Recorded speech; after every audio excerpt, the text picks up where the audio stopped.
እንግዲህ ብራና ታሪካዊ አመጣጡ እንግዲህ በመጽሐፍ ቅዱስ እይታ ያው መጽሐፍ የተጀመረው ከሄኖስ ጀምሮ ነው። ወደ ሀገራችን ኢትዮጵያ ደግሞ ታሪክ ስንመጣ እንግዲህ መጽሐፍ የተጀመረው ከቅዱስ ያሬድ ጀምሮ ያለውን ስንመለከት በአምስተኛው ክፍለ ዘመን ነው። መምህር ሰሎሞን ጥጋብ እባላለሁ። የጎንደር የብራና ጽሑፍና ምርምር ማዕከል ስራ አስኪያጅ ነኝ። እንግዲህ መጀመሪያ ብራና ምንድነው ለሚለው ብራና ከፍየል ቆዳ የሚዘጋጅ የፊደል መጻፊያ ማለት ነው። እንግዲህ ብራና በግስ ወይም በራ ከሚለው ግስ የወጣ ነው። በራ ብሎ የሚታይ ያለ የሚኖር እንደማለት ነው። እንግዲህ ብራና ታሪካዊ አመጣጡ እንግዲህ በመጽሐፍ ቅዱስ እይታ ያው መጽሐፍ የተጀመረው ከሄኖስ ጀምሮ ነው። ወደ ሀገራችን ኢትዮጵያ ደግሞ ታሪክ ስንመጣ እንግዲህ መጽሐፍ የተጀመረው ከቅዱስ ያሬድ ጀምሮ ያለውን ስንመለከት በአምስተኛው ክፍለ ዘመን ነው። ከዛ በፊትም ደግሞ በድንጋይ ላይ እንደሚጻፉ ታሪክ ያመለክታል። ግን በይበልጥ በትልቁ ብራና መጽሐፍ የተጀመረው ከአምስተኛው ክፍለ ዘመን ጀምሮ በኢትዮጵያውያን ታሪክ ይተረካል። እንግዲህ ብራና የሚዘጋጀው ከፍየል ቆዳ ይዘጋጃል፣ ከነብር ቆዳ ይዘጋጃል፣ ከድኩላም ቆዳ ይዘጋጃል፣ ከሰሳ ቆዳም ይዘጋጃል፣ ከፈረስ ከበቅሎ ቆዳም ይዘጋጃል።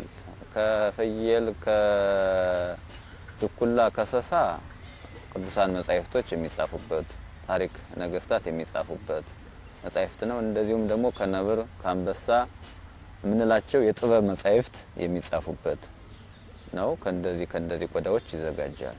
እንግዲህ ብራና በባህሪው ብዙ አይነት አምዶች አሉት። አንድ አምድ አለ፣ ሁለት አምድ አለ፣ ሶስት አምድ አለ፣ አራት አምድ አለ። ባለ አንድ አምድ እንደ ውዳሴ ማርያም፣ መዝሙረ ዳዊት ይጻፍበታል። በትልቁ ደግሞ ይጻፍ ከተባለ በሶስትም አምድ በሁለትም አምድ ይጻፋል። ባለ አንድ አምድ እንደ መንፈሳዊ አስተምሮ ያው እንደ መንፈሳዊ አስተምሮ የሥላሴ አንድነታቸውን ሶስትነታቸውን የምናውቅበት አንድነታቸው ባለ አንድ አምድ፣ ሶስት መሆኑ ደግሞ በአካል ሶስት የመሆናቸው ምሳሌ ነው።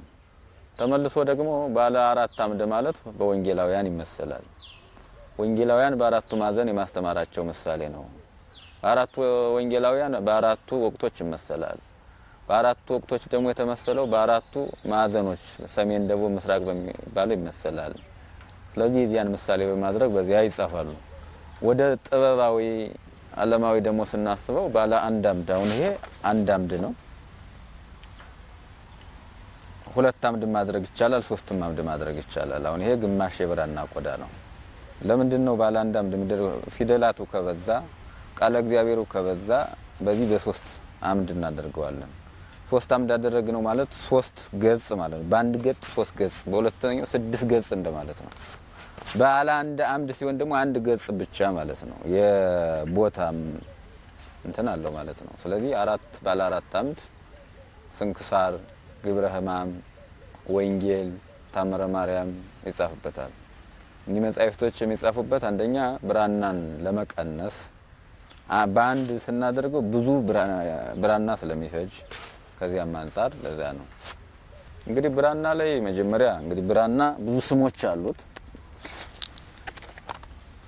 ይሄ የምናየው አሁን ይሄ መዝሙረ ዳዊት ነው።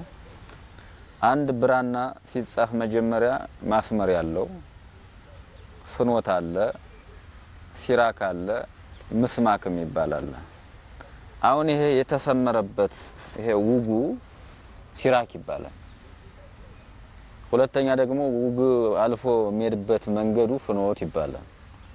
ማስመሪያው ያለፈበት ያው መስመር ይባላል። ተመልሶ ደግሞ በብራና ውስጥ ፊደላቶች አሉ። የፊደል መለያ የምንለው እነዚህ ስርዓተ ነጥቦች ያሉበት አንቀጽ ይባላል። ፊደልና ፊደሉ መካከል ከዚህ ፊደልና ከዚህ ፊደል መካከል ያለው ሆህት ይባላል። እዚህኛው ነጠብጣብ ያለበት ቦታ ላይ ደግሞ አሁንም አንቀጽ ይባላል። ክፍት ቦታ ማለት ነው። አልፈን ስንመለከት ደግሞ ይሄንኛው ህላፍ ይባላል። ይሄ ህላፍ ይባላል። ይሄንኛው ግሌት ገሌ ብሎ ገለበጠ፣ ህላፍ ብሎ ያለፈ ከጽሁፉ ውጭ ሆነው ማለት ነው። ይሄንኛው ደግሞ አርስት፣ እዚህ ላይ አርስቱ አሁን እዚህ ላይ መዝሙረ ዳዊት ነው። እዚህ ላይ አርስት ይሄ አምድ መክፈያ ራሱን ችሎ አለው እዚህ ላይ። ይሄ አሁን ባለ አንድ አምድ ነው። ባለ ሁለት አምድ ሲሆን 1 2 3 እያለ ይሄዳል ማለት ነው። ይሄ ባለ አንድ አምድ ነው። ስለዚህ እነዚህ ውስጥ ያለው ፊደል መለያ፣ የስርዓተ ነጥብ መለያ፣ የፊደል አጠቃላይ የብራናውን መለያ። አሁን ይሄ ህዳግ ይባላል። ህዳግ ይሄ ነው። አደገ ብሎ የተተወ ያልተጻፈበት ቦታ ህዳግ ይባላል። እፈፍ ቀፈፍ ይባላል። ይሄ እፈፉ ጫፍና ጫፉ፣ ምስማክና ምስማኩ የሚባለው ደግሞ ይሄ ሙሉ አንድ ጊዜ ምስማክ ይባላል ማለት ነው። እና የብራና ብዙ ናቸው ስሞች። በዚህ ውስጥ ደግሞ አሁን ግሌት እንዳልነው ገለበጠ እንዳልነው ሁሉ አንድ የብራና ጸሐፊ እነዚህን በደንብ ማወቅ አለበት። አሁን ዝም ብሎ እንዳለሙ እንደሚገለበጠው አይደለም። ብራና ሲጻፍ ራሱን ችሎ እነዚህን ማወቅ ግዴታ ነው። ማስመሪያ ከሌለ በጥንት ማስመሪያ የለም፣ በወስፌ ነው የሚሰመረው። አሁን ማስመሪያ አለ። ማስመሪያ ስላለ ደግሞ ማስመሪያው ትክክል ሄዳል አይደለም። ተመልሶ ደግሞ ይሄ ጽሁፍ ሲጻፍ አሁን እዚህ 1 2 3 4 5 6 7 8 9 10 11 12 13 14 15 ማስመሪያውን ከሲራኩ ላይ ሲጀመር ምን ያህል ፊደል መስመርና መስመሩ እንደሚያልፍ ማሳወቅ አለበት ማለት ነው። ስለዚህ ይሄ አጠቃላይ ፊደላቱ ተደምሮ የሚፈጀው ብራና የሚታወቅበት አንዱ የማስመሪያው ስልት፣ የግሌቱ፣ የህላፉ ነው። እነዚህ ናቸው። እንግዲህ ስርዓተ ነጥብ በብራና ውስጥ ከ170 በላይ ስርዓተ ነጥቦች አሉ። እንግዲህ 170 በላይ ስርዓተ ነጥብ ስንል በሳይንሱ አረዳድ ስርዓተ ነጥቦች 13 ናቸው። በብራና ደግሞ ስርዓተ ነጥቦች ከ170 በላይ እኛ እንኳን የምናውቃቸው አሉ። አሁን ለምሳሌ 5 ነጥብ፣ 4 ነጥብ፣ 6 ነጥብ፣ 3 ነጥብ፣ 2 ነጥብ አሉ። ተመልሶ ደግሞ 9 ነጥብ፣ 24 ነጥብ፣ 13 ነጥብ፣ 46 ነጥብ፣ 64 ነጥብ አሉ። እንግዲህ ነጥቦች መጀመሪያ የፊደልን ምልክት ማሳያ ናቸው። ተመልሶ አሁንም ወደ ነጥብ ገና ሳንገባ አሁን እነዚህ ቁጥር የምንጽፍባት እቺ ነጥብ 90 ፊደል ትወልዳለች። 90 ፊደል ትወልዳለች። አሁን ለምሳሌ 4 ነጥብና 8 ነጥብ አሁን ለምሳሌ ይሄ የ8 ነጥብ ነው። ይሄ የተሳለው በ8 ነጥብ ነው። ይሄ ማለት ነው። አሁን የላሊበላን ቤተክርስቲያን አምድና አምዶችን ይመስላል። ተመልሰን ደግሞ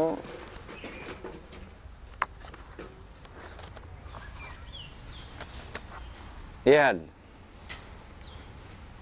እንግዲህ 16 ነጥብ ነው የተሳለው። በ16 ነጥብ ነው የተሳለው።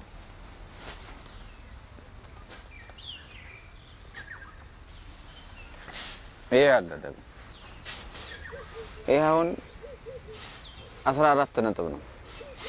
ልዩነት አላቸው። በ14 ነጥብ ነው የተሳሉት። ስለዚህ ስርዓተ ነጥቦች መጀመሪያ ፊደልን ማሳወቂያ፣ ተመልሶ ስርዓተ ነጥብ የቤተ ክርስቲያን መስሪያዎችን ያመለክታል። ተመልሶ የቤተ መንግስት ሲሰራባቸውም ስርዓተ ነጥቦች ነው የሚያስፈልጉት። ተመልሶ በቤተ ክርስቲያን ውስጥ ያሉ ቅርጻ ቅርጽን ራሱ መስሪያዎች ስርዓተ ነጥቦች ናቸው። ዲዛይን ማውጫዎች ስርዓተ ነጥቦች ናቸው። ተመልሶ አሁንም ደግሞ ታቦታት እንዲሁም በስርዓተ ነጥብ ነው። ተመልሶ እኒ ቤተ ክርስቲያን ንዋየ ቅድሳት የምንላቸው ዲዛይናቸው የሚወጣ በስርዓተ ነጥብ ነው። ያም ብቻ አይደለም። ዓለም ላይ ያሉ ለምሳሌ ጥበብ የምንለው ወይም የጎንደራውን ጥበብ ብንል በስርዓተ ነጥቦች ነው። ያም ብቻ አይደለም። የሴቶች ፍርዳ ሳይቀር በስርዓተ ነጥብ ነው የሚወጣ ለመሳለም።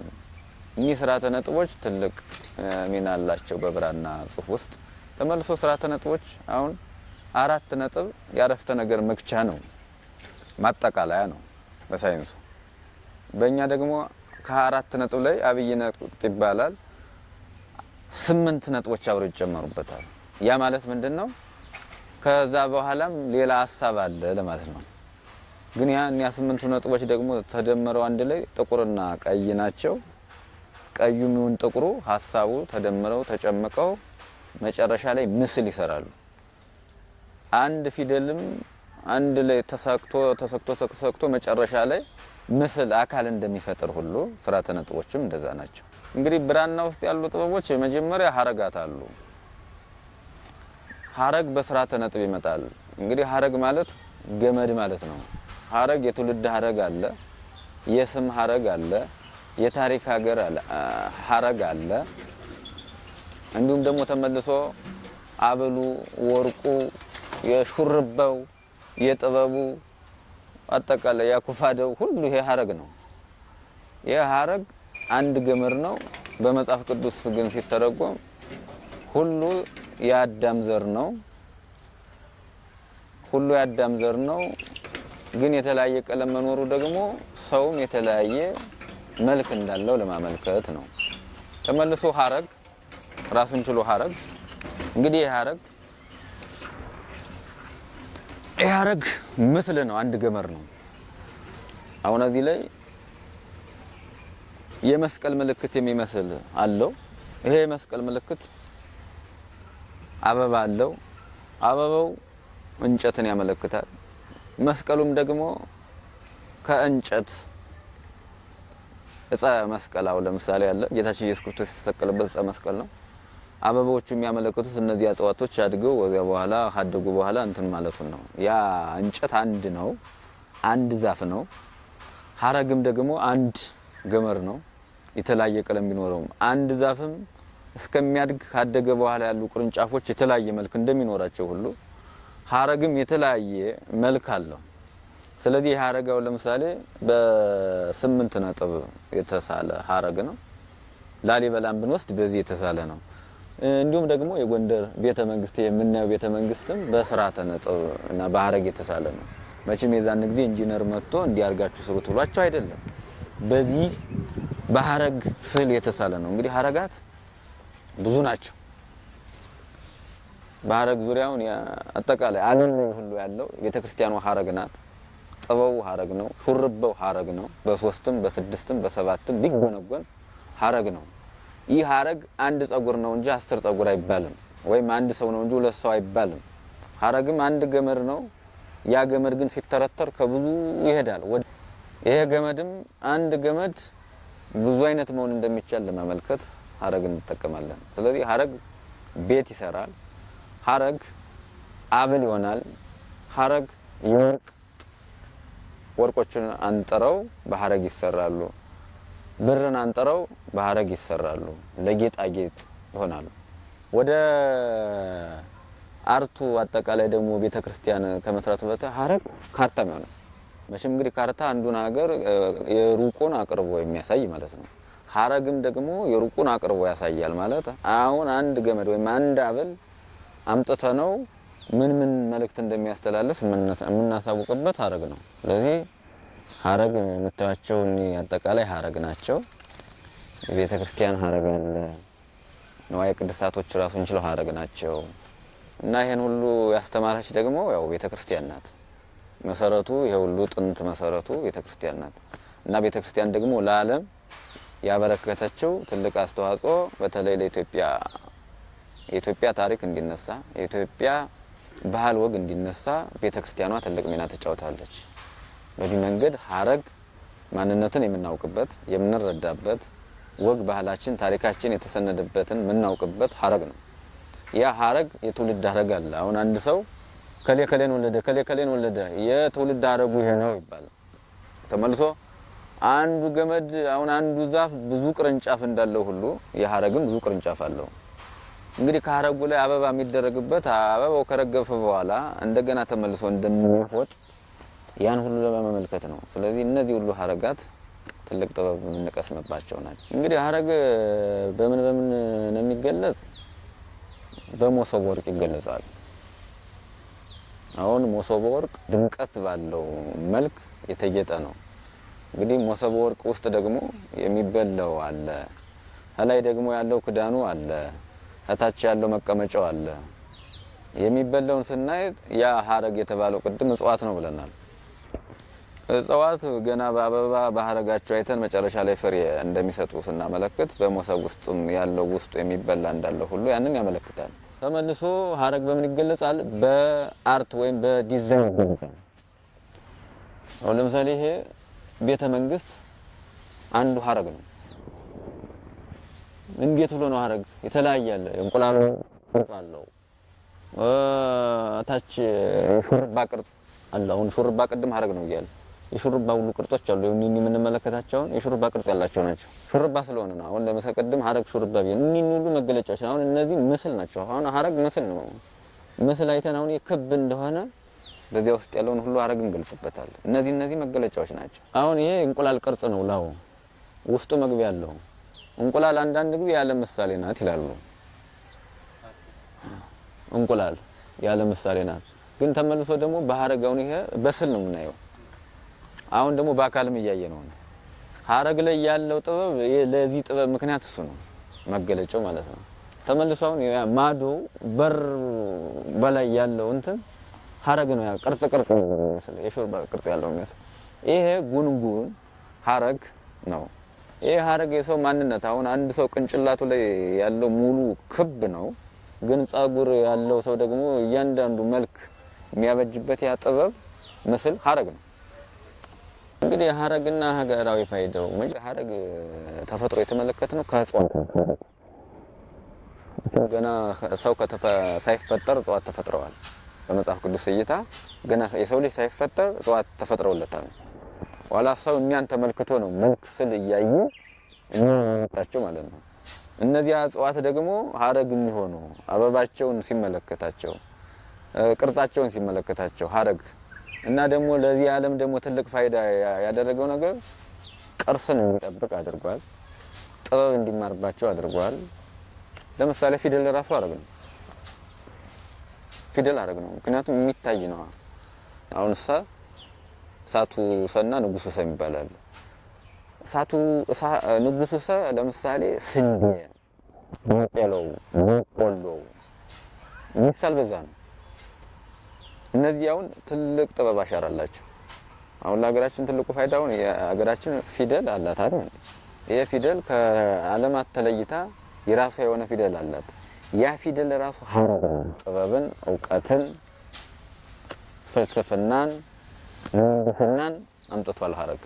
እንግዲህ በብራና ውስጥ ሀረጋት ብቻ ሳይሆኑ እንግዲህ ቀለምን አላነሳንም። እንግዲህ በብራና ውስጥ ቀለም 7ቱ ቀለማት እንጠቀማለን። እንግዲህ ከ7ቱ ቀለማት ደግሞ ብራና ለጽሁፍ ላይ የሚያገለግለው ቀይና ጥቁር ቀለም ነው። እጽዋቶች የሚዘጋጅ ቀለም ነው። ለምሳሌ ጥቁሩን ብንወስድ ከበቆሎ፣ ከፍየል ፈጅ፣ ከተለያዩ እጽዋቶች የሚዘጋጅ ነው። ቀዩን አሁን ቅድም እንጆሪውን ላይ አይተናል። እዚህ ዙሪያውን ስንመለከት በቤተ መንግስቱ ከሱ የሚዘጋጅ። ሌሎቹ ቀለማት ደግሞ ሌሎች እየተቀየጡ አብረው እየተዋሃዱ ነው። እንግዲህ ቀለማት ራሳቸውን ችሎ ስም አላቸው።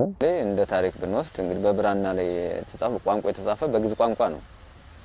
ያ የግዕዝ ቋንቋ ደግሞ ያለው ጥበብ በቋንቋ አማካኝነት ያሉት አሁን ዛሬ እጽዋቶቹ ሳይቆር እኮ የኛ ሀገር እኮ ሙሉ ግዕዝ ነው። አሁን ጎንደር ግዕዝ አይደል እንዴ? ጎንደ ሀገር ብለን የምናወጣው እኮ ግዕዝ ስለሆነ የግዕዝ ስሞች ሁሉ ያሉበት እና ይሄ ብራና ራሱ የሀገራችን ወግና ባህል ታሪክ ሰንዶ ያዘ ስለሆነ አሁን ዛሬ ብራና ጽሁፍ ሰዎች አይ ወረቀት ያዘ ዓለም በተለያየ ስልጣኔ ደርሶ እያለ ይናገራሉ። ብራና መጻፍ አንዱ የሚያስፈልገው መልካ ፊደል ለማለት ነው።